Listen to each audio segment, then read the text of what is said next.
สบายดีทุกคนมีหลังจากเลิกงานมากะ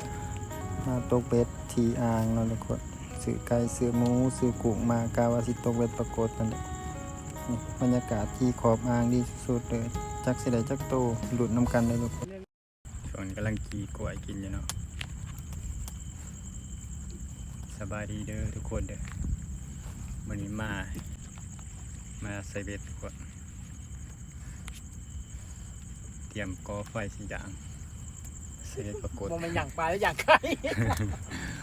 เอาไก่หมูมาเนาะมาสิเฮ็ดเนื้อน่ะมันหลดปลาบกัดนี่เอามาอย่างเองนี่ตัวในถ้วยมามักเรียบร้อยตอนนี้ก็ลองรอไฟเป็นทานอยู่นะเป็นยังไงพันซันว่าหลายตัวว่ามันนี้ฮะหัวคือว่าจังซะเราบดโซ่แล้วเอามันได้แล้วมั้ยนี่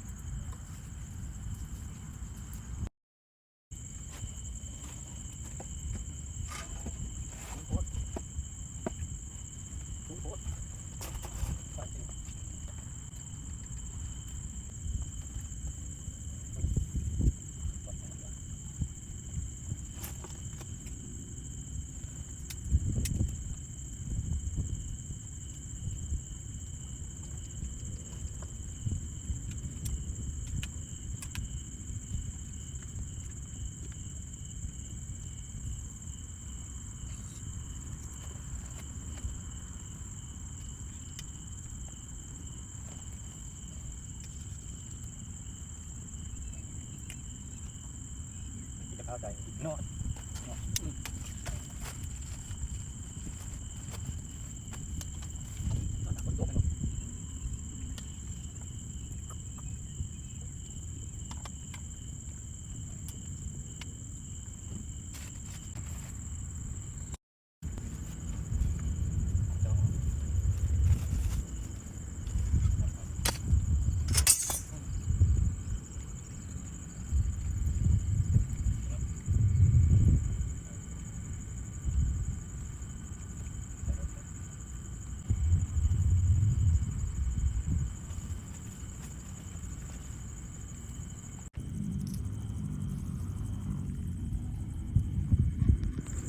บรรยากาศยามค่ำคืน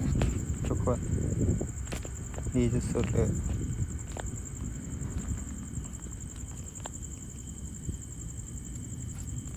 นี่นั่งอยู่กับริมน้ำมาทุกคน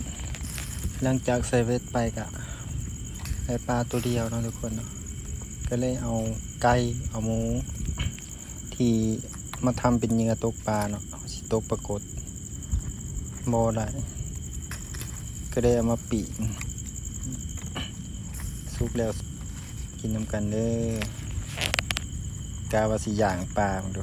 มาย่างไก่กับหมูมาทุกคนมาซุปนะกินน้ำกันเด้อทุกคนนะ